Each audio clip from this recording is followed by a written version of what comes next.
Matt Roberts, our catch of the day at a UNC. First action was yesterday, and we saw a couple of gems behind the plate. Matt, how did it feel to finally get started? It felt good to get in there and get under the routine and just get everything started. Felt pretty good. You were part of a 4-2-6 double play, which you don't see every day, but the bat is highly touted as well. Talk about the collegiate season, because you didn't get that much time with the Tar Heels. Just got to work back into it. Didn't have many at-bats this year, fought a lot of injuries, and just got to get back into the rhythm, get the at-bats under my belt, and hopefully start feeling pretty well. How would you assess your health coming into the Cape season right now? Health's perfectly fine. And the team, even if you weren't playing a bunch of games, did pretty well. Advanced to the Super Regional and then past that beat Stanford to advance to Omaha. Talk about that whole experience going to Omaha, playing at TD Ameritrade Park and such. That park is remarkable. I mean, it's huge. And I think our first game we had like 24,000 people. And I don't know if anybody's ever played in a crowd like that. And I mean, just the whole postseason, the ride, the excitement, it was pretty fun. It feels almost like a step down. No offense to the Cape, but the fields are a little less groomed. There are more rough edges. Could be tougher to play if you're a middle infielder on the corner infield, just about anywhere. Talk about how you've kind of adapted just in the last 24 hours, realizing exactly what you're playing on. I mean, it's not much adaptation. I mean, I feel like it's just like high school again. So, and I know that wasn't too long ago. So, I mean, behind the plate's not a big difference. So, I think we're good there.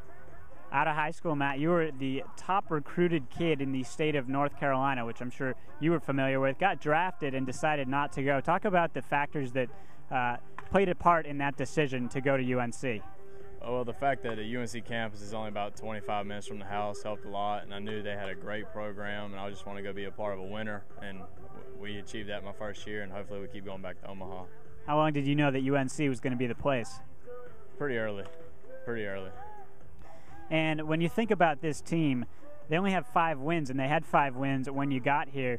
Was that something that you really dwelled on when you were on the plane or in the car?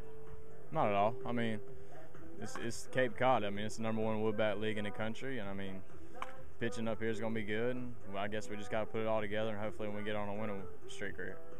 You've got the bat right in your hand right now. Why don't you hold it up real quick and just give a show. Talk about the specifications of that bat and how it feels so far. This is a 33.5, 32.5.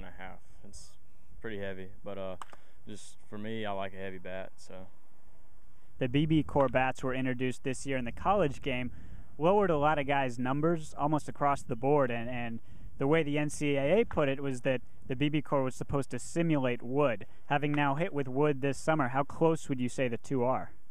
Personally, I like hitting with wood better.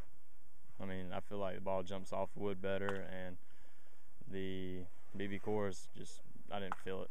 Not how much pop, and if you had such a small, sweet spot, it was unreal. You haven't been on the Cape long, but how's the drive up? I heard that you and 2 other guys just did the drive all in what, 1 day? We split it up into 2 days. We left, I think, Wednesday morning. We drove through Stanford, Connecticut, which is like 10 hours, 11 hours, and then we drove for the second day. Thanks, Matt. Matt Roberts, our catch of the day on the Cape Cod Baseball Network.